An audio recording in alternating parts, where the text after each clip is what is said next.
Bem-vindo ao Leadercast, um podcast para quem quer saber mais sobre liderança. Apresentação, Luciano Pires. Bom dia, boa tarde, boa noite, bem-vindo, bem-vinda a mais um Leadercast. Eu sou o Luciano Pires e trago a você um podcast que trata de liderança e empreendedorismo com gente que faz acontecer. Este não é um programa de entrevistas, não tem perguntas programadas nem roteiro definido. É um bate-papo com gente que faz acontecer. E é bate-papo mesmo, cara, informal e sem amarras, que vai para lugares onde nem eu nem meu convidado imaginam. Hoje eu converso com o Edrei Momo, proprietário de diversos restaurantes conhecidos pela qualidade do serviço e da culinária, e que tem uma história fascinante sobre liderança e empreendedorismo. Muito bem, mais um Leadercast com um daqueles convidados sempre especiais. Eu parei de dizer que hoje a conversa é muito especial, porque todas são especiais. Se não fosse especial, não estava aqui no Leadercast. Então, vou contar um pouquinho como é que eu encontrei essa figura que está comigo aqui hoje. Isso foi um convite de uma amiga nossa em comum, que conversando com ele, viu que ele acompanhava o Café Brasil, lia os livros, sabia das histórias do Luciano Pires. Eles conversaram e um belo dia, trocando ideia, surgiu a chance de provocar um jantar. E eu fui jantar numa das casas que pertencem a ele, e a gente bateu um papo ali, e com um pouquinho de conversa já ficou claro que havia muito café no bule ali. Eu fiz um convite para o Leadercast e lá vem ele aqui. Então, eu vou àquelas 3 perguntas, prepare-se. Como eu sempre digo, são as 3 mais difíceis do programa, né? Estou pronto. E a primeira é a seguinte: eu quero saber seu nome, sua idade e o que é que você faz. Meu nome é Edrei Momo para os menos íntimos, mas Edrei Momo. Eu tenho 46 anos e sou empresário, vamos dizer assim, né? Ou louco, tanto faz, né? Empresário? Você vende automóvel? O que você faz? Eu sou empresário do ramo da gastronomia. Tenho restaurantes, ou mais conhecido como restaurador ou restauranter. Opa! E as pessoas usam diversas maneiras de chamar essa profissão, vamos dizer assim, né? Teu restaurante é conhecido? É um pouquinho. Qual é que é? Fala o nome. Então, eu tenho alguns, né? Na verdade, eu tenho a Pizzaria 1900, que tem 33 anos. Vai fazer, acho que 34, não, faz 33 anos agora, dia 1º de maio. Pausa. Para quem não é de São Paulo, eu vou dar uma dica aqui. A Pizzaria 1900, aqui em São Paulo. Exato. É um dos ícones da cidade de São Paulo. Quando você fala em pizza aqui, a gente sempre cita 2 ou 3, e uma das 2 ou 3, sem dúvida, é a 1900. A gente está sempre por aí. Legal. Depois eu tenho 2 restaurantes portugueses, na verdade. Um que chama Tasca da Esquina, que por acaso tem ganhado os últimos prêmios aí de melhor restaurante português. Muito aqui bom, em São Paulo. Muito obrigado. Fui lá que eu conhecer. Isso. Eu tive ali foi um festim. Um festim, exatamente. E tenho mais 2 projetos em andamento. Na verdade, um restaurante japonês, que já que eu estou na área, tanto faz o que é a comida, né? Tipo... e uma padaria também portuguesa, enfim. Legal, sempre português, né?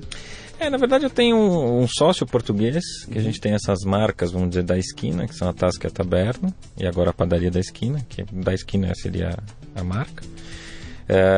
O japonês é com outro sócio, que também é um grande cozinheiro japonês, assim como cozinheiro português.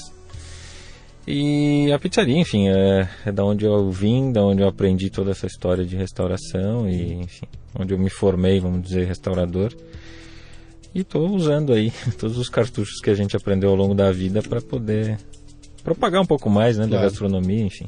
Deixa eu cutucar um pouco lá no teu passado. Vamos lá. Deixa eu buscar lá atrás. Lá. Esse negócio da comida é coisa de família, é familiar, é histórico? Como é que é isso? Então, a história é muito interessante porque, assim, a pizzaria, na verdade, começou com meu pai, que é maestro, não entende nada de gastronomia, enfim, ou de restauração, vamos dizer assim. Maestro. Maestro. Ele ganhava vida. Ganhava vida. Meu pai teve corais em escolas, fazia casamentos, foi viola, enfim, da Orquestra Sinfônica Municipal, aqui em São Paulo. Foi um grande regente, enfim. Óbvio que não era um Eleazar de Carvalho, mas enfim, estava sempre por ali, fazendo um belo papel aí na parte musical da cidade, enfim, fez bastante coisa.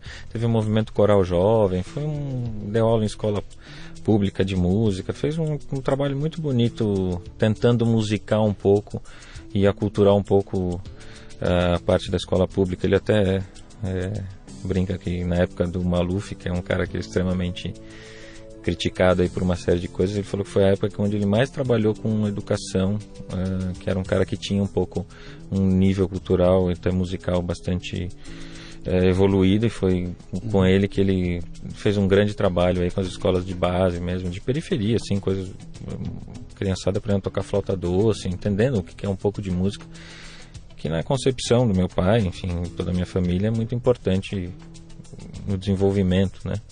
Isso que inclusive músicos não têm Alzheimer, né? Porque o cérebro não para nunca, exatamente, né? Exatamente. O processamento musical dentro do cérebro ocupa áreas que só a música ocupa. Então faz com que isso você não tenha desenvolvimento do Alzheimer. Enfim, é raríssimo existirem músicos com Alzheimer. Mas enfim, e aí a gente fazia pizza no sítio. Meu pai sempre teve, como todo artista tem um dom, né? Ele fazia pizza no sítio e a gente fazia pizza para os amigos. Assim, eu era molequinho, a gente construiu um forninho de pizza e os amigos todos, como todo mundo que acho que entra na área ou entrou na área de gastronomia, os amigos falam: por que você não monta um restaurante? Por que você não monta um restaurante? Poxa, a pizza é gostosa. As pessoas iam, comiam, assim, uma coisa alucinante, né? Tipo. E aí, a história que é engraçada é por que chama 1900, e aí vem todo o porquê das coisas. A gente tem um galpão que foi construído pelo meu bisavô, avô do meu pai, na Vila Mariana, onde é hoje a unidade principal da pizzaria. E esse galpão, que tinha sido anos atrás, ele é da época de 1920, 1900 e pouquinho, e foi nesse galpão que foi construído, começou um negócio de transformador de bondes na época, depois estava alugado para uma fábrica de estopa, por fim uma serralheria, e essa serralheria saiu e o imóvel ficou desocupado. E bem nessa época meu pai estava na dúvida, quando o imóvel ficou vago, falou: puxa, eu preciso fazer alguma coisa da minha vida porque a música não vai dar para terminar de pagar a escola de vocês. E aí ele comentou: putz, não sei se eu monto um estúdio de música para fazer gravações e casamentos e coisas do gênero, ou monto uma pizzaria. A minha grande sorte é que ele montou uma pizzaria, porque eu sou um péssimo músico, entendeu? Eu não consigo tocar nenhum instrumento direito, enfim. E aí ele ficou nessa dúvida, se juntou com a minha avó, que por acaso é mãe da minha mãe, não mãe dele, né? Enfim, a sogra. Ser sócio de sogra é uma coisa engraçada, né? É um risco tremendo. Mas segundo a minha mãe, ela teve duas sogras, né? A mãe dela e a mãe do meu pai, né? Porque, enfim, a minha avó gostava mais do meu pai do que da própria filha. Mas enfim, e aí a pizzaria abriu de uma maneira totalmente amadora, tipo, muito mais por feeling do que qualquer outra coisa. 30 anos atrás, estamos falando em 83. 83. Exatamente. Né?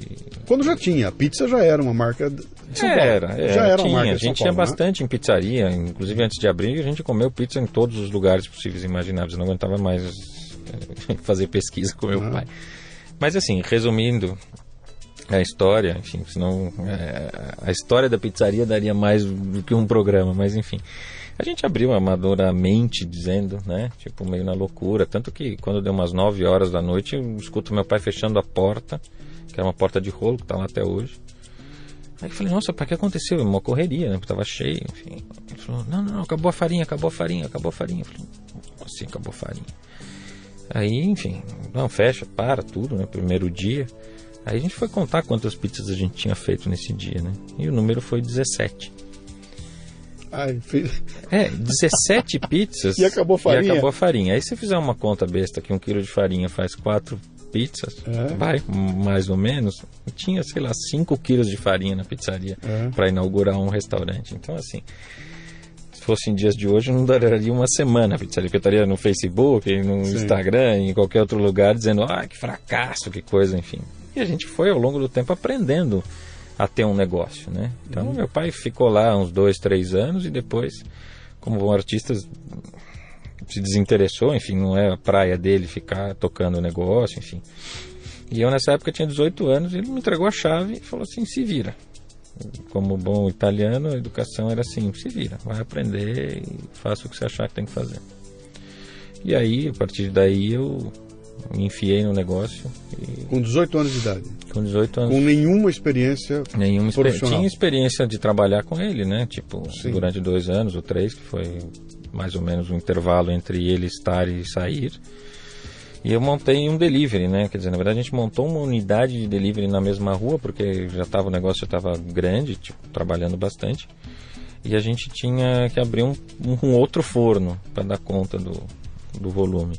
E esse outro forno a gente montou esse delivery, e aí ele me deu a chave e falou, se vira. E nisso eu tinha... E aí vão as histórias todas que a gente tem que aprender na vida, né? Nessa época a gente tinha um gerente que começou como caixa e ao longo desses 2, 3 anos foi crescendo lá dentro, um braço direito do meu pai, que o nome dele é Maciel, e ele era gerente nessa época. E aí meu pai me deu esse delivery e falou assim, olha, se vira. E o Maciel, desesperado, falou, pô, o filho do dono tá vindo aqui, vai tomar meu lugar, eu vou tesourar ele daqui, porque eu sou o gerente, eu que mando aqui, não quero ninguém dividindo a liderança comigo. Então, especialmente esse moleque. Especialmente esse moleque, porque você imagina, 18 anos é um pouco... E nessa época depois eu entrei no exército, acabei tendo que servir, enfim. Então foi uma fase muito corrida para mim em termos de trabalho, e à noite ia pra pizzaria, enfim. E fazendo cursinho, e no fundo eu queria ser veterinário, e a pizzaria começou a tomar meu tempo, e eu falei, puxa, eu preciso optar. E chegou um momento em que eu tive que optar. Eu falei, vou fazer administração de empresas então, e resolvi largar a ideia de ser veterinário. Desculpa. E prestei faculdade, fui fazer administração de empresas. E aí eu tinha esse dia a dia com o Maciel que era bastante complicado. Então, antes de entrar no Maciel, você vai me permitir eu fazer aqui vou dar uma explorada em você, né? 18 anos de idade, 1983, é diferente de 18 anos de idade hoje, é bastante diferente. Mas de qualquer forma, 18 anos é um garoto, que tem aquele sonho, eu quero ser veterinário, de repente está lá na empresa do pai dele, que não necessariamente era aquilo que você pensava para o teu futuro, e se vê diante de uma tomada de decisão que ia impactar profundamente no teu futuro pessoal, profissional, etc e tal. Como é que um moleque de 18 anos toma uma decisão dessa aí? Ele vai buscar orientação aonde? Pois é. Ele se tranca no quarto e fala, chegou a hora, ou ele fala, o vento bateu aqui e dane-se? Como é que é? Então, é difícil dizer que eu lembro bem. Quase 30 anos depois, mas enfim. Eu lembro de ter sofrido muito, assim. Eu acho que a minha mãe foi uma pessoa que me apoiou muito no que eu quisesse fazer. Tipo, minha mãe é uma pessoa, graças a Deus, muito tranquila em relação a isso. Eu lembro que foi muito difícil porque, assim, eu tinha a pressão do meu pai, querendo que eu me tornasse um homem de negócios e tomasse conta do negócio dele. Eu lembro até que eu pedi para sair de casa com 19, tipo, um ano seguinte, porque eu não aguentava mais, entre aspas, ter patrão 24 horas por dia. Porque eu chegava em casa e meu pai começava a falar comigo sobre negócio, perguntava como é que estava a pizzaria, como é que eu estava... E eu falei, poxa, agora que eu cheguei em casa eu quero desligar um pouco, né? E não tinha essa oportunidade. Tive então uma conversa com a minha mãe e falei, olha, mãe, me ajuda, eu preciso sair de casa porque eu não estou aguentando. Então, assim, eu não sei se é pelo signo, se é pelo meu estilo, se é pelo meu jeito de ser, eu sou um cara extremamente teimoso, e se você falar pra mim, olha, você não vai conseguir fazer tal coisa, ou não dá certo tal coisa, ou tenta de outro jeito, eu vou insistir até o fim das minhas forças, mas eu faço acontecer.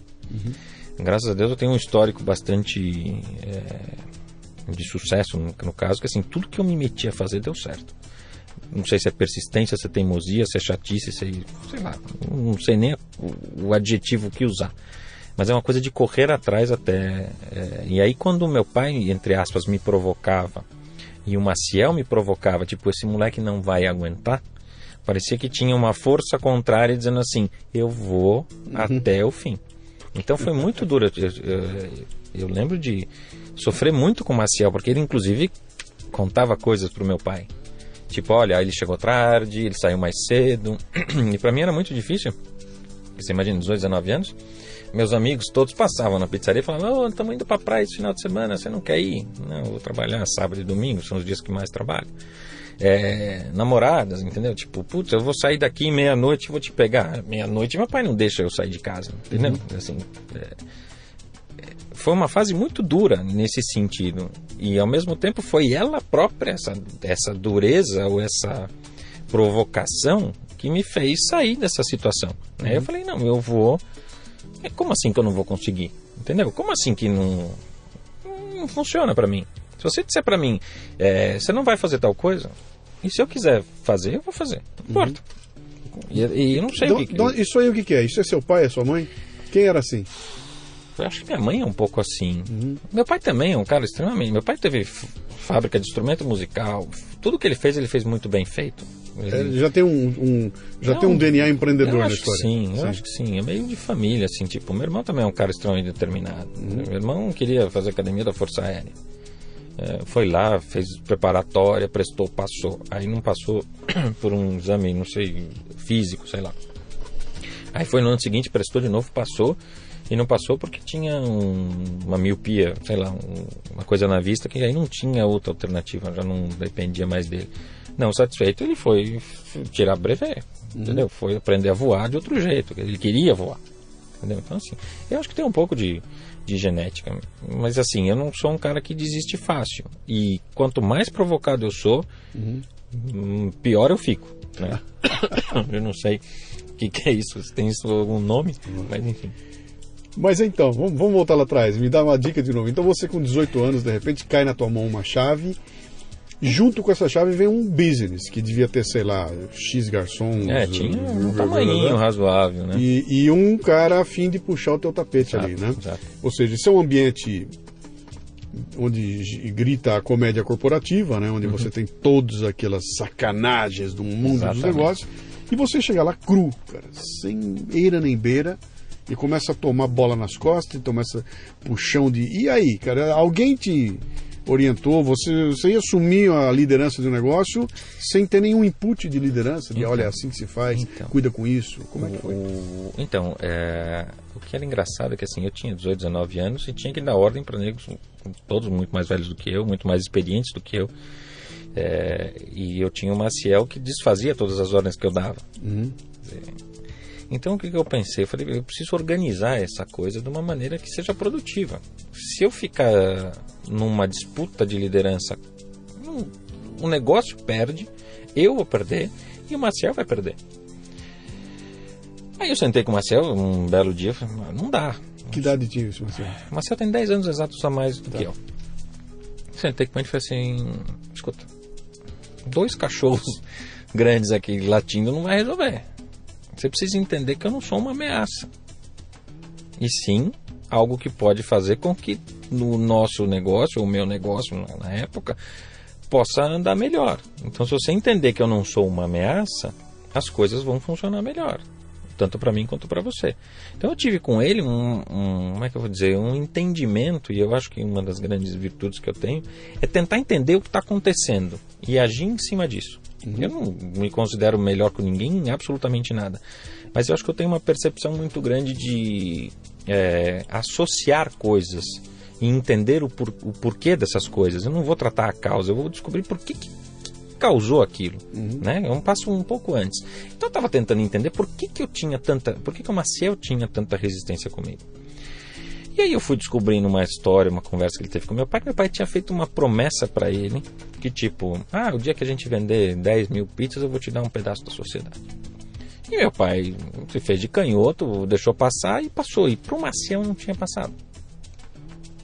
E quando ele me contou essa história, eu fui perguntar, por que essa mágoa, entendeu? Por que essa resistência, né? Ele me contou essa história, eu falei, peraí que eu vou resolver isso. E aí eu fui conversar com meu pai. E de fato, ele tinha feito essa promessa.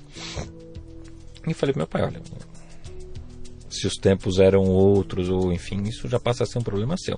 Eu acho que você tem que resolver essa pendência com o Maciel. E a gente resolveu essa pendência com o Maciel e eu me tornei sócio do Maciel.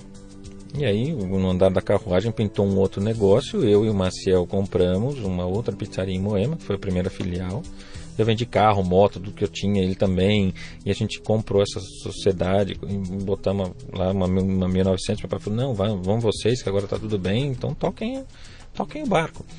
Então, assim, às vezes tem algum ranço, alguma coisa que precisa ser resolvida. Senão você não limpa. E eu acho que os canais têm que estar muito limpos, né? Senão essa coisa não flui. E hoje, o Maciel, ao longo desses 30 anos que a gente trabalha junto, o Maciel é quase um irmão mais velho, né? Ele me ensinou um monte de coisas. É um cara que eu tenho uma admiração muito grande. A história dele é terrível.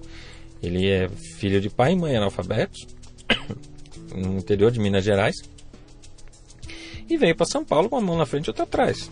Entrou para trabalhar como caixa, foi até gerente, e aí hoje ele é nosso sócio com o mesmo percentual que os familiares.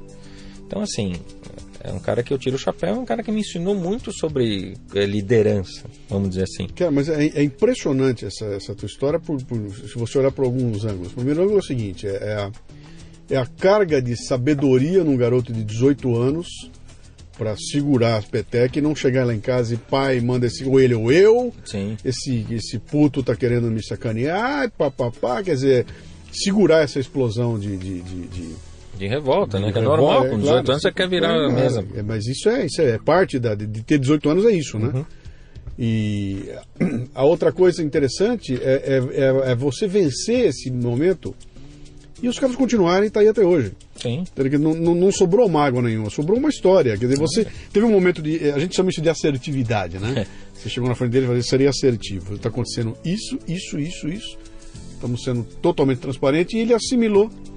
E vocês resolveram essa Marcel, ontem mesmo a gente almoçou junto, bateu papo sobre um outro assunto que está rolando aí na família, enfim, um cara super parceiro, assim, foi meu amigão mesmo durante muito tempo, um puta sócio, que, assim, com ele eu entendi o que é o lado que ele chama o lado do peão, sabe? Sim. Assim, que meu pai não tem muito essa coisa, né? Tipo, de lidar com funcionário e tal. E o Maciel diz que ele vindo da base que ele veio, ele me ensinou muito de entender o que o teu funcionário está precisando, né?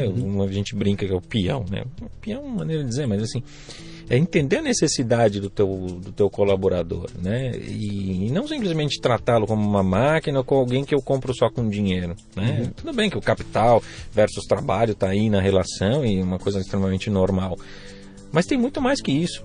Né? E esse muito mais que isso, quem mostrou foi o Maciel. Ele falou, às vezes o cara não tem onde dormir, às vezes o cara não tem condução para ir para casa e fica até as 5 da manhã esperando o primeiro ônibus do outro dia para poder voltar.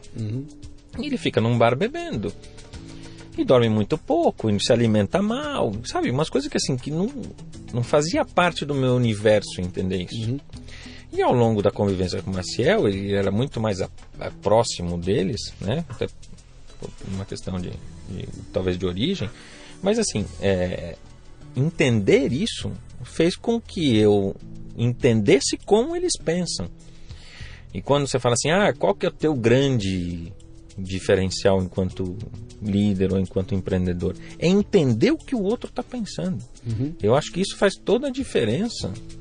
Eu sou enfim, é difícil falar da gente mesmo, mas assim, eu acho que eu sou um cara extremamente respeitado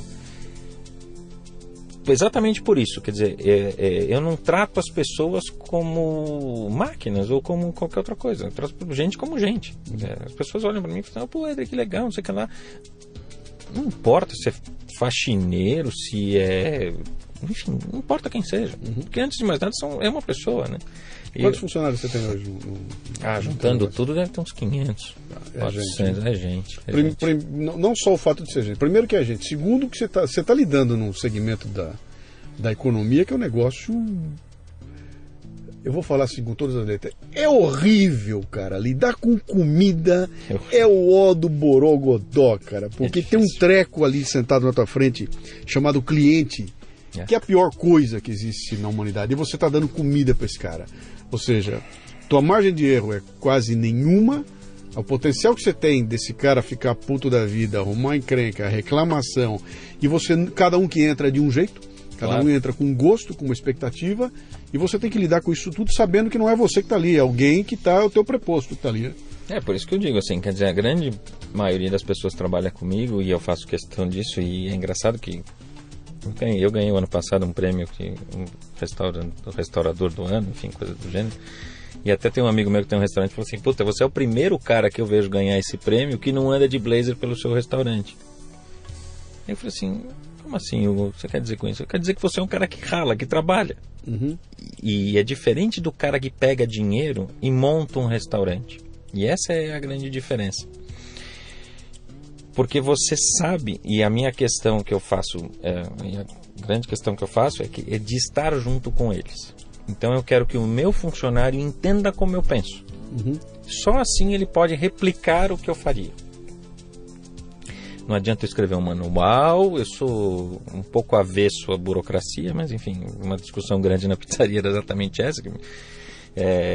Eu acho que é o dia a dia, é o entendimento de como processa a cabeça do líder, vamos dizer assim, em relação ao teu funcionário. Então ele tem que replicar aquilo. Como é que ele vai aprender isso? Eu descobri ao longo do tempo que é só te observando. Sim. E eu faço questão de trabalhar, tanto que as pessoas olham: pô, você está no restaurante? E pego bandeja e recolho o talher quando cai no chão, e atendo mesa e levo bebida, e faço absolutamente o serviço dentro do que precisa ser feito. Primeiro, para que eles entendam que você sabe fazer, e te respeitam muito por isso. E segundo, porque eles percebem como você faz e entendem que tem que replicar aquilo. E a minha, que você está dizendo exatamente onde nós temos problemas com clientes, são porque existem outras pessoas tratando, funcionários tratando outras pessoas que não é você. Se eu pudesse atender e cozinhar para todo mundo, seria lindo, né? Mas eu tenho negócios, e os negócios têm que andar sem a minha presença. Então eles têm que entender como eu funciono. E esse é o grande trabalho.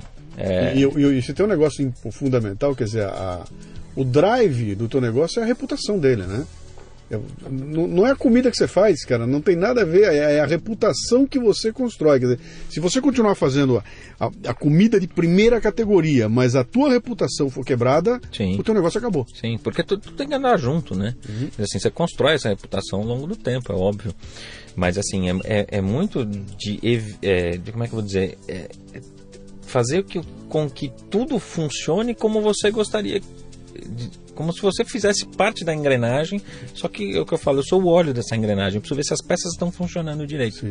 Então tem que percorrer toda a engrenagem. E tem que saber que é aquilo que você falou no começo, não é que eu tô sentado lá numa mesa olhando de cima e construir um negócio onde eu não me envolvo nele até o pescoço. Não adianta. E é aquilo, tipo, não adianta pôr dinheiro. Por exemplo, tem muita gente que trabalha na mesma área que eu, que acha que resolve as coisas contratando um bom gerente. Entendeu? Não, eu pago bem o meu gerente, está resolvido. O cara nunca trabalhou com esse gerente. Ele não sabe se o gerente pensa como ele pensaria, né? O meu gerente da Tasca hoje, que é o Mauro e o Hugo, trabalhando na taberna, fora os outros da pizzaria, são os caras que trabalharam comigo, eles sabem como eu penso. Só de olhar, ele sabe o que ele tem que fazer. Então isso é um desenvolvimento que demanda tempo e demanda dedicação tua de estar na operação. Claro. E para mim é a grande diferença que eu sinto hoje em qualquer restaurante que você vai. Quer dizer, você percebe que tem restaurantes que tem dono e tem restaurantes que tem máquinas trabalhando, né? Quer dizer, essa diferença eu acho fundamental, que dá toda a questão de serviço e tudo, e a reputação que a gente fala. Quer dizer, eu tenho um saque na pizzaria que é incrível. Imagina a quantidade de clientes que eu tenho. O saque, eu tenho um histórico de saque perto de zero, assim, quer dizer, no sentido de problemas. Né? Todos são muito bem tratados lá dentro, sabe? Não fica uma reclamação, não fica uma observação que não tem um retorno. E tudo isso é construindo, né? Construindo ao longo do tempo. Então... Mas nem sempre foi assim. Não. Eu sei de uma história sua lá no começo, teve uma greve que os caras pararam tudo. Mas quem te contou essa história? Te botaram na parede e você teve uma reação surpreendente. Conta a história aí. Essa história é boa. Na verdade é muito legal porque assim... a gente estava fazendo umas modificações, eu acho, de pontuação de salão, coisa do gênero, não me lembro exatamente o que era. E fizemos uma reunião, e eu sou super transparente. Eu chego pro funcionário e digo para ele o que eu quero, e ele tem que dizer para mim, ok, tá bom, não tá, se tá bom, tá bom. Sabe, não tem essa, não, tô falando que tá bom só para te agradar e tudo bem. Não existe isso. Eu tenho um canal aberto que a qualquer momento, tal coisa está me incomodando. Ok, o que está te incomodando? Ok, então vamos resolver. E sempre fui assim. Cara, extremamente acessível. Então, a gente estava discutindo. E isso, só me dá o contexto. Onde era? Lá no comecinho? Na loja da pizzaria da Vila Mariana. Já tinha mais? Já tinham outras. Tá. Enfim, eu tinha um gerente chamado Araújo na época. Trabalhou comigo 25 anos, sei lá. E a gente teve essa reunião com os garçons e estava, teoricamente, ok, vamos estudar o caso, enfim, era uma coisa de pontuação. Que idade você tinha? Eu já devia ter, sei lá, já tinha filho. Tinha uns 30 e pouco, uns 15 anos atrás, sei lá. E aí eu tô indo, tava de mudança, eu lembro claramente, porque eu tava indo na 23 de maio, puta trânsito, sexta-feira, final de tarde, levando coisas de uma casa para outra, que eu ia mudar, enfim. Aí o Araújo me liga e fala assim, Edrey, tô com um problema. Eu falei, o que foi, Araújo? Não, os garçons não querem descer para trabalhar, 6 horas da tarde. Eu falei, como assim não querem trabalhar? Não, porque o assunto lá não ficou resolvido, eles querem uma resposta hoje, que senão eles não disseram que não vão trabalhar. Peraí, Araújo, tá de brincadeira. Tem 18 garçons. Né? Como assim não vão descer? Não, falaram que querem falar com você agora. Tô no trânsito, 23 de maio, parada, cheio de coisa no meu carro. Edrey, eu nunca te pedi nada. Agora eu desesperado. Edrey, eu nunca te pedi nada. Agora eu preciso de você. Tem que vir aqui, senão eu tô perdido. Falei, tá bom, põe eles na sala de reunião, eu tô voltando. Você quer me tirar do sério? É quando tem que mudar um compromisso por alguma coisa que eu acho que não precisava. Eu fico doido. Cheguei na sala de reunião, estavam todos lá. Eu falei, o que tá acontecendo? Não, porque a gente quer resolver isso, senão a gente não vai trabalhar. Eu dei um esporro. Não vou repetir aqui por uma questão de audiência, e deve ter menores ouvindo, mulheres, idosos, sei lá, enfim. Mas assim, eu falei, vocês estão pensando que eu sou moleque, em bom português, né? Vocês trabalham comigo, pelo menos, acho que o mais novo ali tinha, sei lá, 5 anos, 3 anos comigo, sabe? Quer dizer assim, vocês estão de brincadeira comigo, né? Vocês querem parar a empresa por conta de um assunto que pode ser resolvido segunda-feira? Não vejo lógica, né? Lógico que não fui falando assim, mas assim, vocês estão me chamando do quê, né? Que isso, né? Tipo, aquela coisa indignado até o último estágio. Eu falei, pelo amor de Deus, eu quero saber quem é o louco que não vai descer para trabalhar. Aí acho que eles se chocaram um pouco, porque assim, eu sou um cara extremamente calmo, tranquilo, não grito com ninguém, tenho uma paciência de Jó. E eles me viram num estado que eu devia estar transtornado. Desceram todos para trabalhar. Aí o Araújo, conversei com o Araújo, falei, o que houve? Ele falou assim, não sei, porque eles queriam resolver isso agora, Araújo, você tem que usar um pouco de habilidade, mas não teve jeito, eles queriam falar comigo. Tá bom. Falei, tá bom. Aí pensei, falei, bom, então eu já resolvi o que eu vou fazer. Eram 18 ou 16 garçons, acho que eram 16 garçons. Isso foi sexta-feira, chegou no domingo, fui pra lá à noite, subi 2 garçons, mando os 2 embora. Na semana seguinte, mais 2. Todo domingo eu ia à noite na pizzaria durante 7 semanas. Quase 2 meses. Eu fui trocando a equipe inteira. Andava 2 por domingo. 2 por domingo. Parecia Big Brother. Então, assim. Quer dizer, no terceiro domingo. Eles já sabiam. Eu chegava lá, eles ficavam esperando para ver quem ia subir. Quem subia já sabia. Ia mandar embora, enfim. Não tem. Comigo não tem mais ou menos. E fui, limpei todos. E aí, na última semana, eu cheguei lá. Os últimos 2 que estavam lá já me viram, começaram a tremer, aquela coisa toda, puta, vou embora, bom, enfim. Subiram os 2 na sala, eu coloquei os 2 na sala e falei assim, você sabe por que vocês são os últimos? Aí eles olharam pra mim e falaram assim, não, porque vocês não vão embora. Aí você vê aquela expressão de, meu Deus, né, o que vai acontecer comigo? Vai mandar matar? De onde vem essa história? Aí eu falei assim, vocês vão ficar pra contar essa história. Os 2 estão lá até hoje, um chama André e o outro chama Rubens. Um é o gerente da loja de Moema e o outro é o gerente da loja dos Jardins. Que legal. Que eram garçons na época. Então, assim, aquilo virou tipo uma lenda lá dentro, que assim, eles entenderam a história, né, e a cultura da pizzaria nesse caso, de que assim, não dá para pisar na bola com eles. Sim. Porque eu não piso na bola com ninguém. Não atrasa um dia de pagamento, pago tudo direitinho, tudo certinho. Eu sou um cara chato, esquisito. Então não pise na bola comigo. Entendeu? Assim, eu faço a minha parte. Faça a sua. Muito legal essa história. Eles estão lá até hoje. Se eu pudesse, mandava todos no mesmo dia. Né? Mas eu tinha que trocar a equipe. E trocar uma equipe de atendimento, de salão, de uma loja como da loja Vila Mariana, é uma coisa extremamente complexa. 2 garçons novos por semana, aí demanda treinamento, demanda uma série de coisas, né? Enfim, ainda bem que eram outros tempos que tinha, né? Hoje em dia é super difícil. Terrível. Deixa eu te perguntar outra coisa aqui. Você então começa a tocar o garotão, tocando a pizzaria. Quando é que você olhou para aquilo e falou, eu acho que isso aqui vai dar certo, isso aqui pode ser o meu futuro, gostei, vou fazer disso aqui a minha profissão. Quando foi que caiu essa ficha? Quando eu fiz 20 anos, quando eu vi que eu gostava, sabe, tipo, eu acho que eu tive que abrir mão de uma fase tão de trabalhar sábado, domingo, feriado, e era um trabalho complicado, da noite, enfim. Quando eu abri mão disso tudo, eu falei assim, bom, já que isso está me custando caro, vai ter que me dar um retorno. Então assim, eu falei, agora eu vou acelerar até onde eu puder.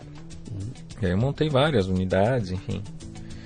E aí eu falei, bom, isso aqui dá certo, quer dizer, aquela coisa de tipo, replica o modelo e toca o pau, tem que fazer esse negócio crescer. Eu sou um cara extremamente agressivo comercialmente, né? Tipo, eu até... todo mundo fala pra mim, pô, eu não sei se eu teria a tua coragem, né?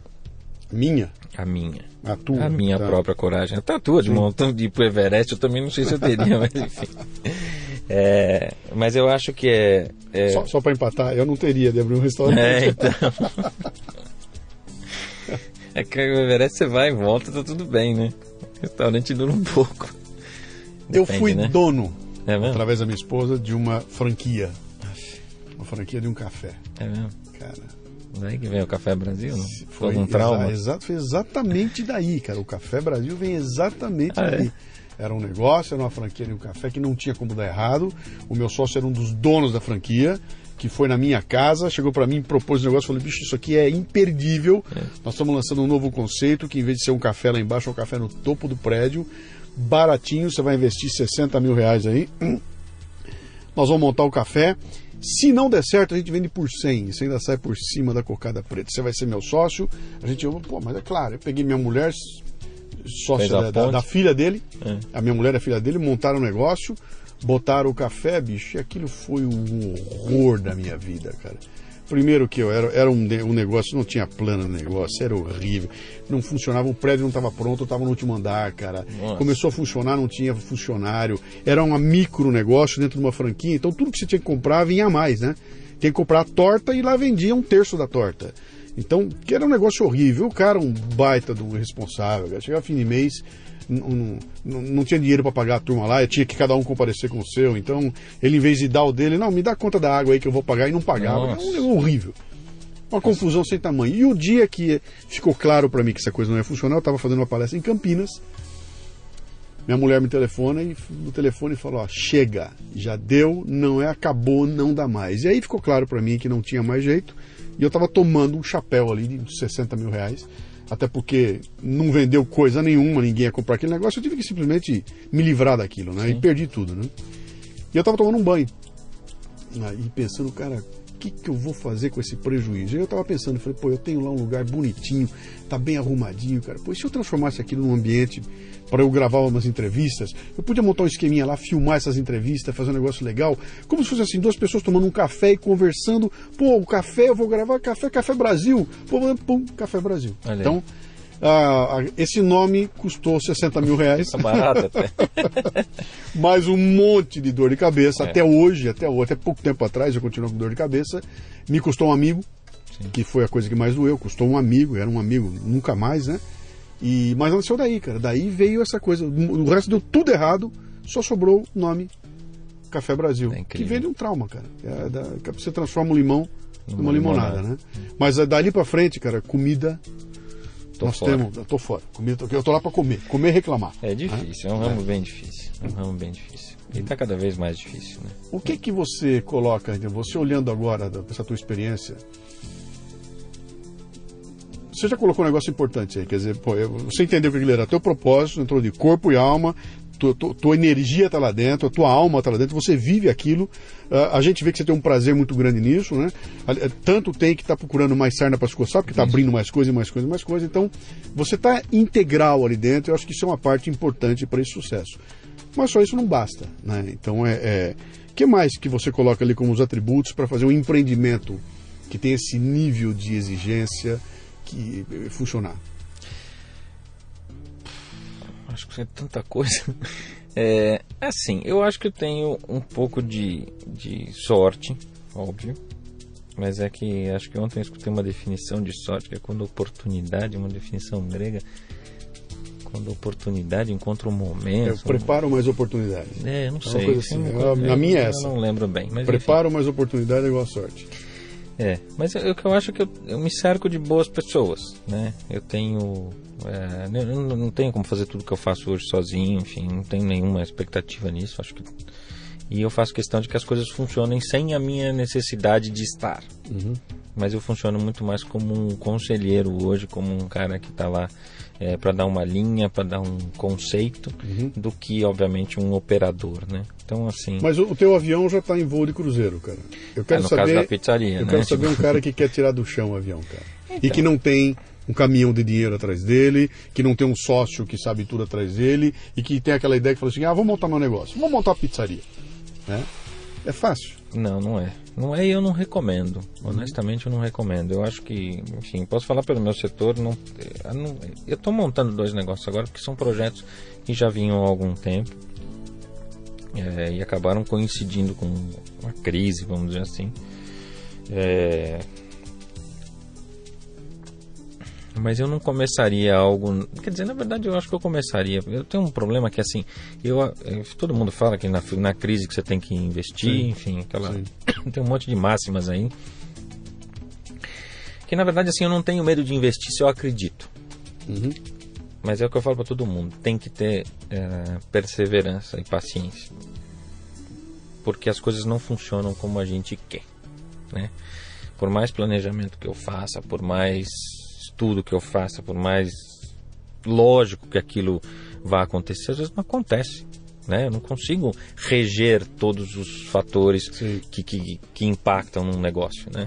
Então, o que eu acredito muito é que, assim, eu tenho que acreditar no conceito, né? Então, por exemplo, quando eu montei a Tasca da Esquina com o Vitor, ele tem esse restaurante lá em Portugal, que ele tem um restaurante aqui em São Paulo, eu fui entender o conceito. Como é que é? Não sei, eu vou lá para Portugal para ver. Era um conceito que eu acho que funciona. Por que eu acho? Porque é diferente do que tem e é melhor em alguns quesitos. Então, para mim fazia sentido. Ok, vamos fazer. E aí você faz. E aí, quando a gente abriu a Tasca, inclusive, tive muita dificuldade no começo, porque assim, eu sou sócio de um português que nunca tinha morado no Brasil, apesar de ter vindo várias vezes para cá. E eu não conhecia muito pouco de Portugal. E o conceito de trabalho português é totalmente diferente do nosso. Até a linha de raciocínio português é um pouco diferente do nosso. Tem um monte de piada, mas tem algumas coisas que a lógica é diferente em Portugal. Sem dúvida. E, enfim, começamos a ter alguns conflitos. E ele fala português. E ele fala português. E as pessoas brincam pra mim, o que você faz num restaurante? Eu faço a tradução, né? Tipo, do português de Portugal. Porque ele fala com os funcionários e às vezes eles não entendem, né? Os termos são diferentes, é outra língua. Por mais que seja português. E aí, assim, a gente teve algumas confusões, né? Por exemplo, o Vitor queria muito que fizesse igual lá em Lisboa. Tem 2 horários de reserva. Às 8 e às 10. Quem chega às 8 sai até às 10. Desculpa, quem chega às 10 vai embora meia-noite, enfim, assim funciona. Não, isso tem que funcionar aí. Eu falei, Vitor, São Paulo, você marcar às 8, o cara vai chegar às 8h30. Sim. Dá uma reserva de 6. Aí vai começar a chegar as pessoas, vai chegar 9 horas da noite, a mesa está completa, começa o serviço, você quer que ele saia às 10? De que jeito? Não, mas tem que combinar com ele. Eu falei, não existe isso. Então, assim, a gente teve algumas dificuldades culturais ali para resolver, né? Mas o que eu nunca abri mão, né? De entender que a comida que era feita era de excelente categoria e eu daria o serviço. Então, o combinado era esse. Então, eu vou manter o meu e você mantém o teu. Sim. E constantemente trabalhando isso. Quer dizer, a Tasca passou por uns momentos de dificuldade onde a gente chegou e falou assim, putz, será que isso vai dar certo? E aí é que eu acho que faz a grande diferença, porque as pessoas, quando montam um plano de negócio, quando pensam em alguma coisa, estimam que daqui a 6 meses vai estar tanto de funcionamento e tal coisa. O histórico que ele cria, ou que ele prevê, é aquilo que tem que acontecer. Se não acontecer aquilo, quebrou. Uhum. O que a gente faz, ou o que a gente tenta fazer, é montar esse, entre aspas, plano com o dobro do tempo, o triplo do tempo, o tempo que for necessário para que aquilo mature. Porque senão não vai dar certo.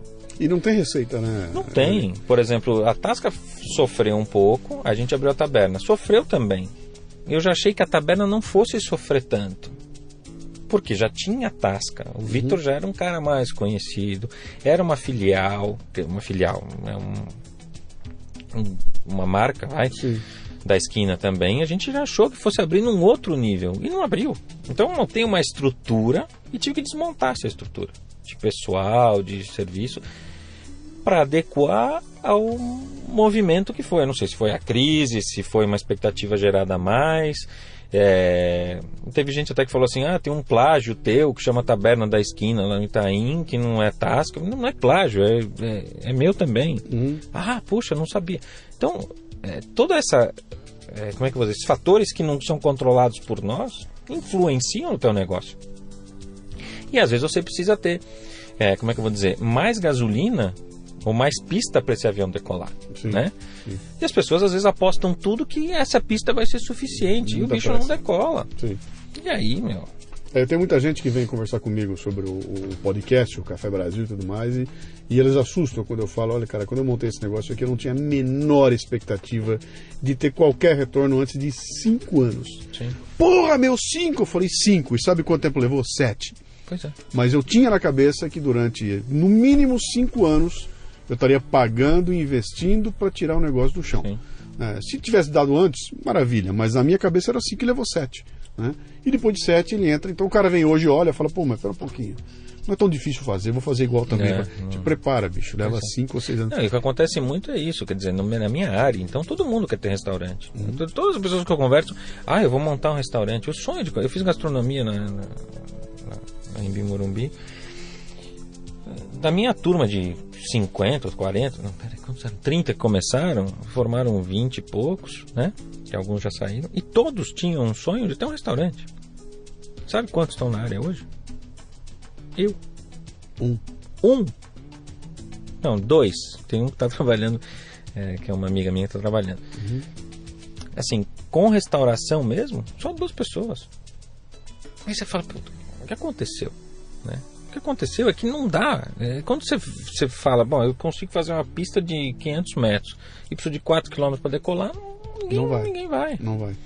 E o interessante é que a gente só tem olhos para ver os que dão certo, né, cara? Essa turma quando olha, só vê o que dá certo. Não, né? o meu tipo de negócio, 88%, segundo o Sebrae, o Abrazel, sei lá, tem um monte de estatísticas aí, antes de completar um ano, quebra.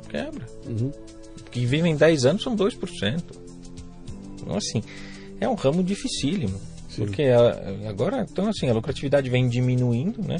O cliente acha que está pagando caro, né? Saiu até estava correndo agora na internet um negocinho legal, que foi uma resposta de um gerente, uma mulher pede na Inglaterra, acho, sei lá, pede uma água quente com uma rodela de limão. E o cara vai lá e manda a conta de 2 pounds. E o outro tinha comido uma torta, pagou £1,90. Não sei se você leu esse texto, mas não é interessante. Não li. E ela indignada vai na mídia social, 2 pounds numa água com limão, que absurdo, pedi uma rodela de limão para pôr numa água quente que eu pedi, me cobraram 2 pounds. Que absurdo, né? Onde já se viu? Uma rodela de limão, 2 pounds. cara responde, você não pagou 2 pounds numa rodela de limão? Quando você chegou, o garçom foi lá, te atendeu, você fez o teu pedido, o garçom saiu de lá, foi até a cozinha, pegou a xícara, pegou o pires, botou a colher, botou a água, levou até a sua mesa, você pediu limão, ele voltou, pegou o limão, cortou o limão, pegou a rodela, levou a rodela até você. Depois ele tirou a xícara com a colher, mandou lavar, tem todo um descritivo da operação inteira aqui, né? Então assim, você não está pagando só o limão. Sim. Né? E é isso, essa é a percepção que as pessoas têm. A gente teve na pizzaria até uma época que tinha alguns vinhos, alguns rótulos que estavam por acaso em supermercado, enfim, às vezes o importador vendia para o Pão de Açúcar e vendia para 1900. O cara é indignado na pizzaria dizendo assim, a prateleira do supermercado está custando R$30, estão cobrando 90. Aí o Maciel... na cabeça dele a conta é a seguinte, você comprou por 30, está ganhando 60. Exato. Sim. Aí o Maciel falava, então vai lá no meio do corredor do Pão de Açúcar, senta lá, põe uma toalha na mesa, pega um saca-rolha, pega uma taça que custa R$100 de cristal, não sei o que lá, e põe o vinho e toma lá no meio. Sim. Entendeu? Quer dizer assim, a mídia, de certa maneira, malhou demais a restauração, malhou demais, assim, tem de serviço envolvido por trás, e ainda mais que para mim é um negócio extremamente chato, de difícil, porque é coisa que você põe na boca, meu. Sim. Você vai engolir. Sim. Você vai num restaurante para engolir. Pensa que o nível de confiança e intimidade você tem com a coisa, né? Mas assim, porra, como é que você vai... O processo anterior a você ter coragem de pôr uma comida na boca, você tem que ter muita tranquilidade para isso, né? Quer dizer, uma coisa pode te matar.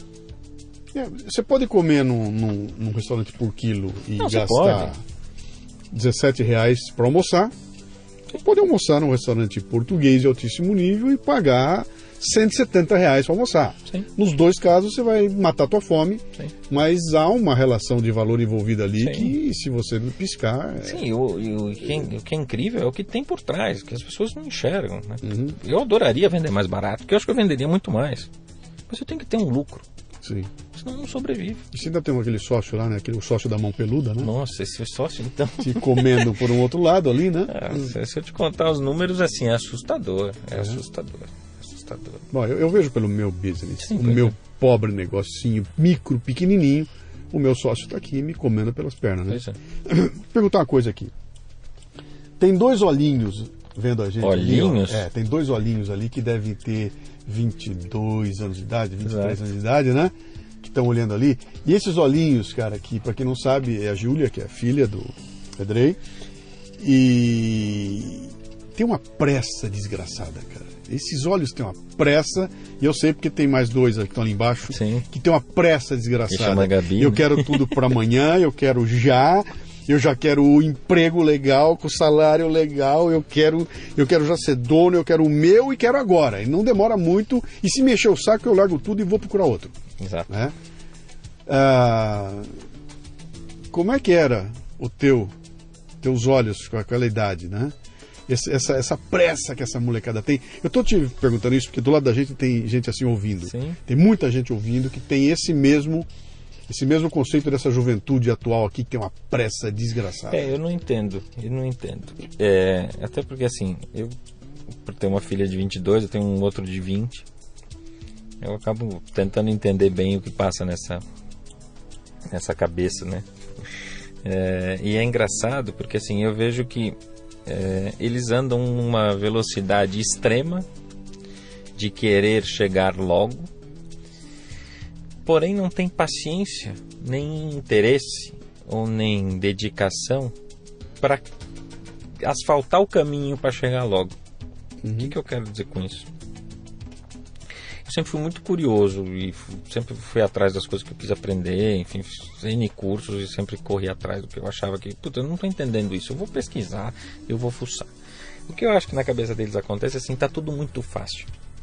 A informação está aí em qualquer lugar, coisa que não tinha na nossa época. Então eu acho que assim, a gente teve que asfaltar o caminho. Sim. Eles olham, tem N caminhos asfaltados. E é muito fácil para eles pegar qualquer desses caminhos, né? Então, primeiro assim, eu acho que a adolescência está durando até mais tarde, né? Com 20 anos, com 19 anos eu já morava sozinho, pagava minhas contas, enfim, cuidava da minha vida. Eu não consigo imaginar os meus filhos morando sozinhos. Acho que eles vão morrer dentro de casa. Tipo, acabou a água, não pagou o aluguel, o cara vai despejar, não sabe nem onde é o banco, sabe? Esse tipo de coisa. Eu até acho que a nossa sociedade também protegeu demais, enfim. Eu acho que tem uma série de questões aí que, se a gente for discutir, eu vou ficar o resto do dia. Mas, basicamente, eu acho que assim, eles têm a informação à disposição, o que faz com que eles não desenvolvam o aprendizado, vamos dizer assim. A história da calculadora, né? Isso. Se eu tenho a calculadora, eu não preciso saber matemática. Eu me viro. E eles são muito confiantes nesse quesito, eu me viro. Só que quando vão enfrentar, de fato, um mercado ou um mercado de trabalho, vão tentar entender como funciona o mundo de fato, eles dão com a cara na porta. Porque, assim, não há...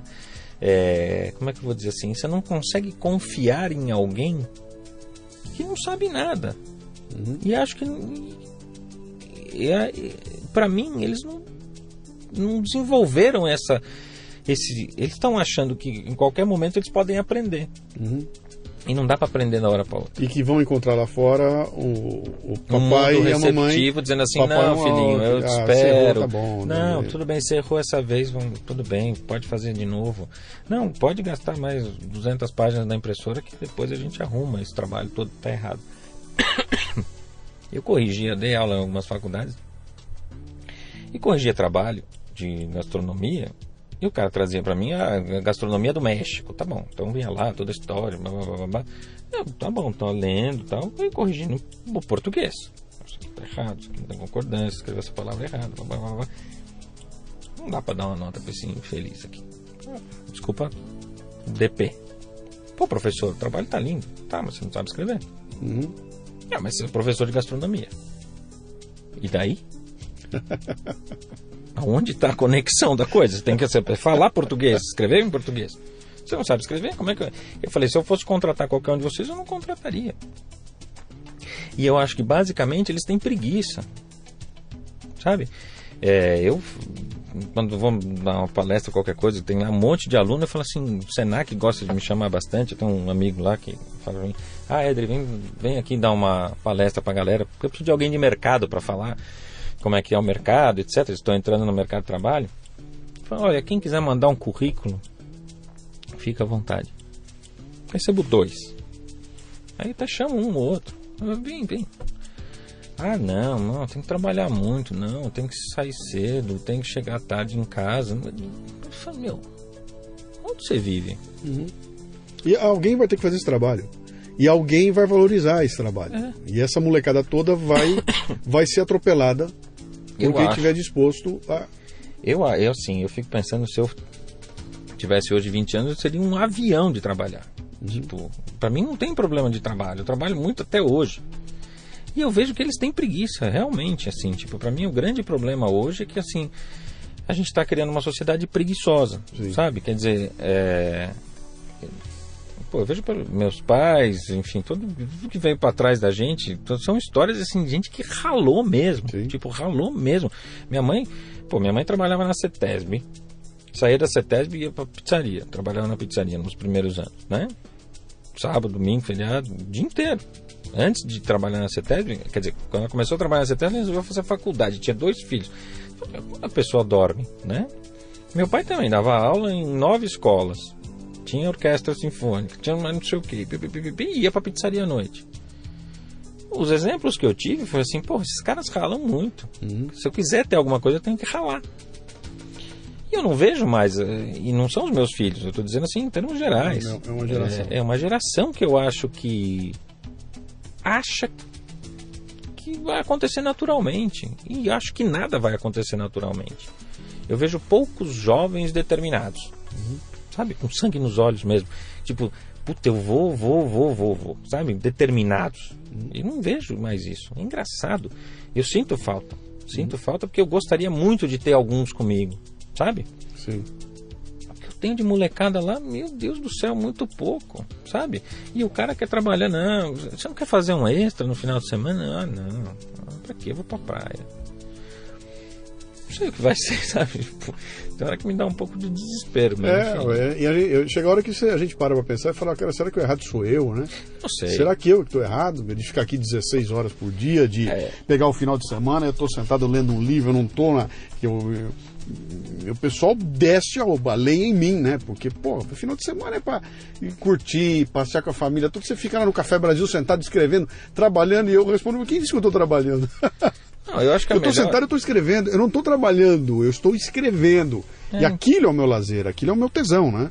Quando eu sento para ler um livro, eu não estou estudando, eu estou curtindo aquilo que eu estou fazendo. Então, mas eu acho que o grande segredo é esse, quando você consegue juntar a caixa de ferramenta com a caixa de brinquedo. O que eu acho é que essa molecada ainda não... Eu acho que vai ganhar a caixa, vai ganhar as duas, e não vai ganhar.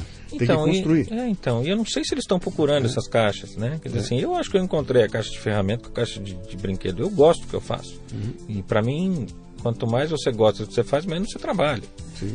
Né? Você sabe que tem uma coisa interessante, eu falei no outro programa que eu gravei aqui, que tem gente que vem visitar aqui, olha a estrutura, você está num estúdio profissional, tudo arrumadinho, bonitinho, tudo aqui, então a turma olha isso aqui e tem uma ideia do que é o tal do Café Brasil, né? E eu falo, olha, tem o que você vê e o que você não vê. Então o lado que dá para ver, você entrou aqui, tem um estúdio legal, profissional, tudo lindo, bonitinho, maravilhoso, tudo que você consegue ver, o dinheiro resolve, dinheiro compra. Tendo dinheiro, você compra um microfone igual, compra isso aqui tudo, monta um negócio igualzinho, mas eu duvido que você vai fazer um programa igual ao meu. Porque a diferença está no que você não vê. Claro. E o que não vê está onde está aqui dentro da minha cabeça. Agora, o que foi? O dinheiro comprou? Não comprou, cara. Eu fui atrás, eu fui estudar, fui aprender, me ralei de montão. Tem aí, sei lá, 40 anos de experiência. E a gente vai juntando essas coisas e usa essa tecnologia que o dinheiro compra para facilitar a maneira de produzir isso aí. Mas o que interessa, cara, é o conteúdo que está... Que a gente juntou ali, que é um trabalho intelectual que toma tempo e que dói pra cacete, cara. Tem que acordar cedo, tem que ir atrás, tem que perder o horário de sono, tem que fazer escolhas e trocas. Eu troquei o momento que eu podia estar com a molecada tomando a cerveja por estar aqui na reunião, discutindo, assistindo um cara falar, etc e tal, né? Mas o que é bom é que ninguém te tira, né? Depois que você constrói. O problema todo é você olhar isso e ter essa consciência com 19 anos. Você olhar para isso e falar assim, ter 19 anos de idade com a consciência de que eu tenho que construir esse lado que o dinheiro nunca vai comprar. E para construir não tem como fazer, não tem como pegar, não tem como comprar isso. Não tem, exato. Não tem almoço de graça, como a gente fala. Né? Não dá. Eu falo muito para a Júlia, né, que tá ali com aqueles olhinhos, que eu acho que são os olhões, mas é um pouco grande.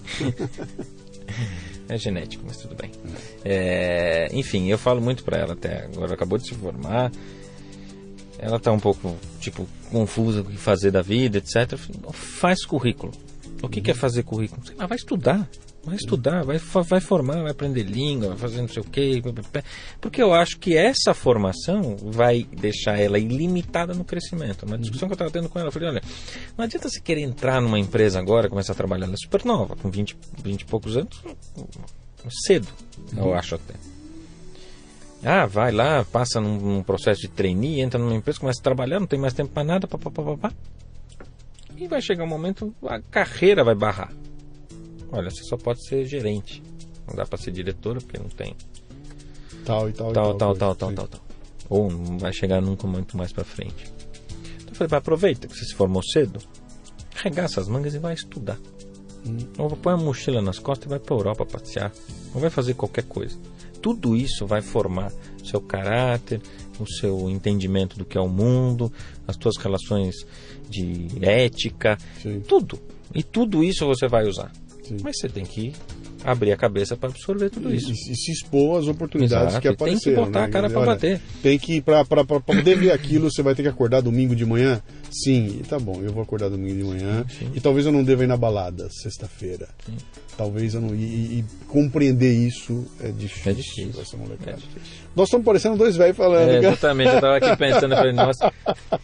Puta papo de velho, cara. Que papo furado esse de velho. Mas é bom. Mas eu não sei, é uma coisa que a gente enxerga de longe aí, né? Deixa eu te perguntar, estamos indo para nossa reta final aqui. Me fala uma coisa, cara. Você é um empresário brasileiro. Você tem o teu negócio no Brasil.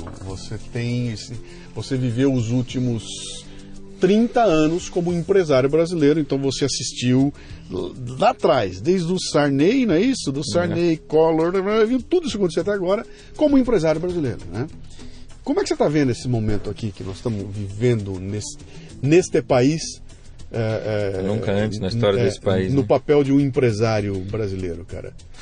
De novo, você não está apoiado em nenhuma autarquia, você não tem dinheiro do governo, se você não cuidar do teu negócio, você vai quebrar a cara, o risco é 100% seu. Se você não atender teu cliente bem e não levar valor para ele, esse cliente não vai, você vai quebrar e ninguém vai te socorrer. Você não tem como correr lá e pedir, me dá uma grana, me protege, não tem proteção. Você, pelo contrário, você é o empresário riquinho que anda de moto, que explora teus clientes, explora teus funcionários, só quer saber de ficar rico e dane-se o resto, seu coxinha. Fala. É até difícil dizer, mas enfim, eu passei por tanta coisa já que, como você falou, Sarney, tudo, quando o Collor travou todas as poupanças, tudo, meu pai estava viajando naquele dia, um dia anterior para fora, e eu era novo ainda, quanto faz isso? Foi 90, né? 91, 92. 91, 92. Eu tinha o quê? 92, 20 e poucos anos, Sim. sei lá. E meu pai falou, e agora? Eu falei, deixa que eu me viro, né? E aí foi engraçado que eu tinha tanto dinheiro, porque assim, como ele bloqueou toda a poupança, os 50 mil, sei lá que tinha nossa. Eu tinha no movimento da pizzaria de um final de semana, eu acho que eu era o cara mais rico do Brasil em termos líquidos. Eu tinha muito dinheiro, muito papel, muito cliente foi no restaurante comer. E você não teve tempo de depositar. Exatamente. E eu podia comprar qualquer coisa, porque eu lembro que o Cadete GS de um conversível estava na época custando, sei lá, custava 100 mil reais em dinheiro de hoje, e estava na época por 10 mil, porque a galera tinha que vender, não sei, por N questões. Eu até liguei pro meu pai, acho que eu vou comprar uns 3, 4 carros aqui. E ele falou, fica quieto aí, não se mete, não inventa, enfim. Mas é aquela coisa, tudo foi tão confuso, eu acho que assim, hoje... financeiramente era uma loucura. A gente montava o cardápio da pizzaria no dia 1º, no dia 20 já tinha que mudar, porque senão no final do mês não fechava a conta. Com 80 e pouco % de inflação do Sarney, enfim, eu lembro bem dessas coisas. Eu acho que hoje, comparando com o que foi, eu acho que as coisas estão um pouco mais sólidas, né? Em termos de instituições, eu acho que as coisas... a justiça trabalhista funciona um pouco melhor hoje, o patrão já não é visto mais como um senhor de engenho que tem escravo, sabe? Quer dizer assim, acho que algumas coisas estão melhores economicamente, apesar de tudo. As coisas têm um sentido, as coisas têm preço que fazem alguma lógica e tudo. Porém, eu enquanto empresário, eu acho que quanto menos o Estado querer cuidar das coisas, principalmente da vida dos empresários ou dos negócios dos empresários, mais fácil fica. Não é que eu não quero pagar imposto, não é que eu não quero ou quero sonegar, ou quero fazer alguma coisa errada dentro do meu negócio, ou vou abusar dos meus funcionários. Eu acho que o problema todo é que tem muita opinião sobre N coisas em cima do meu negócio. Por exemplo, um caso recente, eu queria contratar um jovem aprendiz. Tem lá um programa, etc, etc. Eu não posso contratar porque, segundo uma informação que eu recebi, onde ele vai trabalhar vende bebida alcoólica. Eu falei, poxa... Um restaurante? Pois é. Sim. Eu falei, não é possível, isso não faz sentido. Assim como eu tenho que ter cadeira para gordo dentro do meu restaurante. Mas que caceta, como é que eu vou oferecer uma cadeira para um gordo? Ele chega lá e fala assim, olha, você não pode sentar nessa cadeira, eu vou pegar uma cadeira para o senhor. Ele fala, você está me chamando de gordo? Não, imagina, que a lei obriga que eu tenha uma cadeira de gordo. E por aí vai. Você devia tirar vantagem disso, porque a companhia aérea está cobrando, cobra mais caro, Se não é você entrar no avião, eu quero sentar numa cadeira melhor, tem que pagar. Não, se você pegar os absurdos, tem uma lei do Aguinaldo Timóteo, eu acho, eu não me lembro bem, enfim, que tinha que ter monitores espalhados pelo salão com câmeras da cozinha. Com câmeras na cozinha, mostrando o que está acontecendo na cozinha para que o cliente visse. Sim. Tem que ter bebedouro, tem que ter copo plástico se o cara não quer tomar, se ele não confia na limpeza do teu copo. Você fala, meu Deus do céu, me deixa trabalhar, pelo amor de Deus. É só isso. Sabe, me deixa trabalhar. Se o cliente optou, dele a opção, não é do governo, não é do Estado. Se eu tenho cadeira para gordo ou não, problema meu. Se eu tenho acesso para deficiente ou não, problema meu. Se eu tenho banheiro para deficiente, problema meu, sabe? O risco que eu corro com o meu negócio, o cara quer fumar dentro do meu negócio, problema dele ou meu. Se eu perco ou não clientes, eu não tenho gerência. E isso enche o saco em bom português. Isso que cansa. Isso que cada hora parece uma novidade. Ah, não, agora o funcionário tem que ter 3 folgas, não sei do que, tem que ter um intervalo de 8 horas. Deixa o cara trabalhar. Ele não pode ter 2 registros na carteira. Eu tenho 2 restaurantes. Pô, eu quero que ele trabalhe de manhã num e à tarde na outra, opção dele. Não posso. Por quê? Tô com chicote, nem com revólver, não posso. Isso enche o saco. Ser empresário aqui enche o saco por conta disso. Sim. Ah, não, você tem que ter... não pode pôr mesa na calçada. Ok, tudo bem, tem um limite. Tá bom, agora não, tem que ter uma TPU com não sei o quê. Aí você vai na prefeitura, você gasta dinheiro, você tem aquela velha história, para conseguir uma coisa que teoricamente não está atrapalhando ninguém. Sabe, em bom português é um saco. Isso enche o saco. E é isso que eu não tenho muita paciência. E aí você fala, bom, então eu vou contra tudo e contra todos? Não dá. Entendeu? Porque o Estado é muito mais forte. Então, assim, ser empresário num país onde o que eu acho é que não há muita lógica, ou o que eu acho é que querem legislar sobre tudo, ou essas legislações são criadas exatamente para... Enfim, vai pela Constituição, né? Para que uma Constituição desse jeito, né? Para não deixar ninguém fazer nada. É chato. É assim, toda confusa, né? É chato. Fala uma coisa, você não pode chamar o cara de anão, porque não, ele é desfavorecido verticalmente. O negão, negão, assédio moral. Pô, tem um monte de negão lá na cozinha. O negão, é negão mesmo. Ele gosta que chama de negão e ele sabe que eu não estou ofendendo. Eu botei um post essa semana com um texto de um amigo meu que começa o seguinte, contando aqui uma história do Milor Fernandes, que se passou em 1970, a época mais negra da ditadura. Ah, cara. O primeiro comentário que vem, negro, você não pode usar negro para dizer que alguma coisa é pior, porque isso denota um preconceito. Eu falei, cara, mas espera um pouquinho, eu lendo o português, época negra, esse negro quer dizer o seguinte, obscuro, um lugar que eu não tenho visão, eu não consigo enxergar porque está escuro, está tudo preto, é escuro, está muito escuro, eu não consigo ver nada, não tem transparência nenhuma. Isso para mim quer dizer a época negra da ditadura. Não tem nada a ver com cor de pele, até porque o negro da escuridão existe antes do ser humano, caramba, né? O que veio primeiro, né? E eu terminei dizendo que o cara fala, bicho, qualquer resquício de racismo ou de preconceito está na cabeça de quem lê. Não está na palavra em si, é na cabeça de quem lê. Claro. Quando você lê e acha que ele é racismo, é na tua cabeça que ele existe lá, né? Bom, saímos fora, fugimos aqui. Para terminar. Puta crise, meu. Crise. 2014 foi complicado, 2015 um ano de crise, 2016 as notícias não são nada boas e eu não estou não estou me sentindo muito bem, não é aquela história? E ainda não estou me sentindo muito bem. Estou meio mal. Como é que você está vendo isso, cara, no teu segmento e que você está com projetos nascendo agora, coisa nova vindo aí, e aí? Eu acho assim, 2 coisas. Primeiro, eu acho que vai passar, óbvio, como tudo passa. Enfim, talvez tenha que descer um pouquinho mais, mas enfim.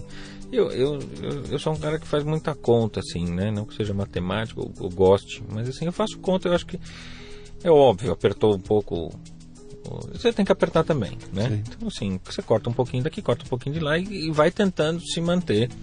Ok. Pode ser que fique mais um ano com uma margem muito menor do que eu acho que é viável para o meu negócio, ou ao longo de 5 para 7 anos o retorno, enfim.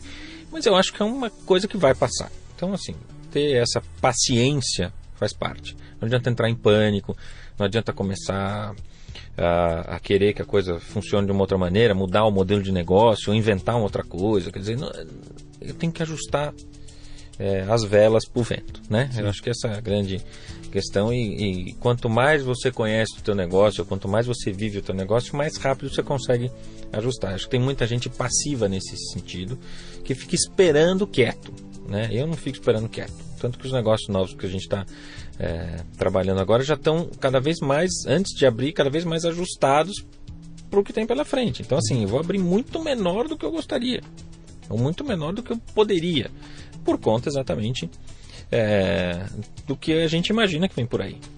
Mas eu acho que há também uma coisa que é aquele senso comum, né? Dizer assim, eu acho que o pior já passou, então assim, as pessoas se conscientizaram, né? E eu acho que o coletivo começa a falar assim, putz, se é assim, então eu vou decidir melhor onde eu vou gastar o meu dinheiro. E é aí que eu acho que eu consigo continuar acreditando que eu tenho que investir. Porque eu acho que eu faço um bom trabalho. E eu acho que o meu nível de assertividade é bom. E eu tenho, como vou dizer assim, ganhado a maioria das disputas, vamos supor, né? Tipo, eu acho que dentre as pizzarias de São Paulo, a minha pizzaria é uma boa opção. Sim. E não é uma boa opção porque é mais cara, porque é mais famosa, porque é mais velha, porque não sei o quê. É porque a relação custo-benefício é ideal para aquele tipo de... Quer dizer, é a melhor equação, a relação custo-benefício. Acho que nos meus restaurantes também, acho que tudo que eu estou fazendo é dentro da melhor relação custo-benefício possível, né? E eu acho que com isso eu consigo convencer o consumidor a vir no meu negócio. E tenho, de fato, os números se mantido num nível razoável. Então, eu acho que dá para esperar essa fase passar. É óbvio que eu falo muito, que eu gosto muito de que as pessoas aprendam a entender a relação custo-benefício. Não existe caro ou barato. Caro é o que não vale a pena pagar. Isso aí. Né? E acho que as pessoas têm que entender isso. Tem muita gente que acha que as coisas são caras, mas não são caras, porque o que tem o benefício que traz junto é indescritível. Então, assim, eu tento fazer com que os meus negócios tenham uma excelente relação custo-benefício. Então, você vai na 1900, você vai comer uma pizza muito boa, muito bem feita, com um serviço espetacular, dentro de uma embalagem, um prato, uns ingredientes de boa qualidade, etc, etc. Mesma coisa nos portugueses, mesma coisa no japonês. A padaria tende a ser assim. Então, assim, é tudo muito bem pensado, né? Não é porque eu posso cobrar mais caro que eu vou cobrar mais caro. Porque senão eu tenho que ter uma equação bem feitinha. Tenho que ter uma percepção muito boa. Então, acho que são esses dois caminhos, assim. Tem que ter um pouco de paciência, ajustar rápido, né? Que eu acho que a grande maioria demora muito para ajustar. Eu vejo pelos meus concorrentes, tem muita gente devagar, né? Para entender o que está acontecendo, porque a restauração teve durante muitos anos uma margem de lucro muito folgada. Quando meu pai começou, 40% de margem, que era uma coisa que tanto faz, né? Tipo, esconde tudo, e toda ineficiência desaparece numa... Assim, é lindo. Sim. Hoje a gente trabalha numa margem de 12, 14, entendeu? Assim, o negócio quando está muito ruim vai para 8, né? Assim, é o mínimo dos mínimos. Se eu falar, vamos supor que o negócio fatura 500 mil reais, então falando de 40 mil reais. Né? Para dividir em 4 sócios, puta, você fala, o trabalho que tem, você está ganhando quase o que ganha um cozinheiro. E se você piscar, e vai embora mais. Quebra uma máquina, custa 2 mil reais para arrumar, 3, acabou. Né? Fora o reinvestimento tem que ter, enfim. Entrar no mérito. Vamos lá. Mas é isso. Muito bem, muito bem. Bom, quem nos ouviu aqui ficou com o apetite aberto. Se quiser encontrar teus restaurantes, vamos lá, vamos recapitular. Onde é que nós vamos? Então, se quiser entrar no meu Facebook, tem lá os restaurantes, mas enfim. Vamos lá. Começa com o teu Facebook. Meu Facebook é Edrey Momo, é só entrar lá, tem bastante. Mas o Edrey tem um Y? EDRY, MOMO. Tem um Instagram também, tem foto de comida para quem gosta. E, enfim, tem lá 1900, tem um site, tem lá os 7 endereços. A gente tem uma 1900 também no Kidzania, que é um parque de diversões no Shopping Eldorado. Além desses da 1900 tem a Tasca da Esquina, que fica na Alameda Itu.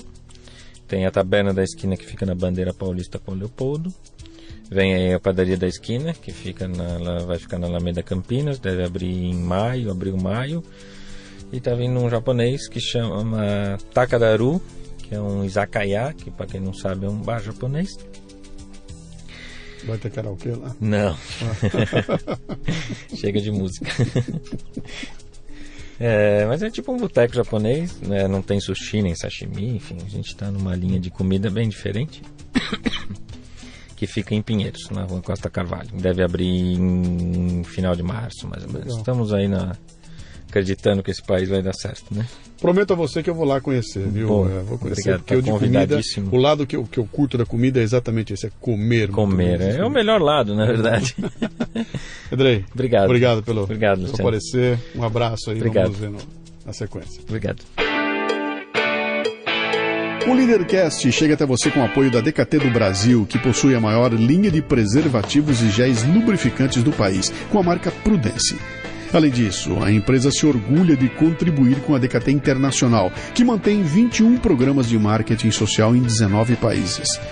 Quando você compra um produto da DKT do Brasil, está ajudando a financiar projetos de planejamento familiar e prevenção às doenças sexualmente transmissíveis no Brasil e no mundo. Visite o facebook.com/DKT Brasil. Na hora do amor, use Prudence. O Leadercast é lançado por temporadas e já temos dezenas de entrevistas publicadas. Para livre acesso a todas as temporadas completas, você precisa ser assinante da Confraria Café Brasil. Saiba mais acessando leadercast.com.br.